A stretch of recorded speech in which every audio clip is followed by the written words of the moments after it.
Pemirsa, kita akan memasuki Habarnang Panambayan. Sebagai upaya meningkatkan minat baca masyarakat, mobil perpustakaan keliling Palnam, Dinas Perpustakaan Wan Kearsipan Provinsi Kalimantan Selatan berkeliling ke sejumlah lokasi salawas bulan Ramadan 2023. Kali ini menyasar ruang publik terpadu ramah anak di bawah jembatan Banua Anyar, Jalan Pangeran Hidayatullah, Banjarmasin Timur, jelang tengah hari, Selasa 11 April 2023.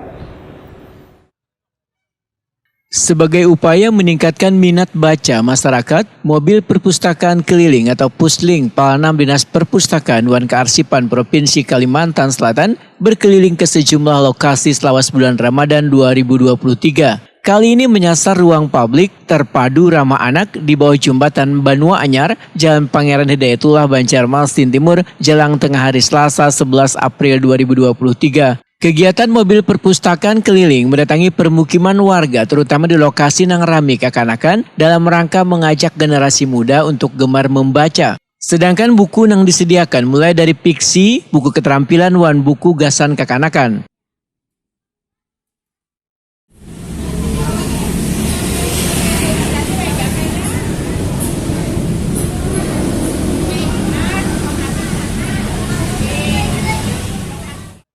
Seorang warga, Nur Aida, Wahitakuni Prima TV mengaku senang dengan kehadiran perpustakaan keliling ini karena sangat membantu dan mempermudah warga untuk mencari buku bacaan yang mereka inginkan tanpa harus berkunjung ke perpustakaan. Bawa anak saya ke tempat bermain di bawah jembatan Banua Anyar, dan kebetulan ada perpustakaan keliling yang berkunjung di sini. Jadi alhamdulillah bisa mengajak anak saya membaca-baca buku di sini, dan mudah-mudahan ibu yang lain, bapak-bapak bisa mengajak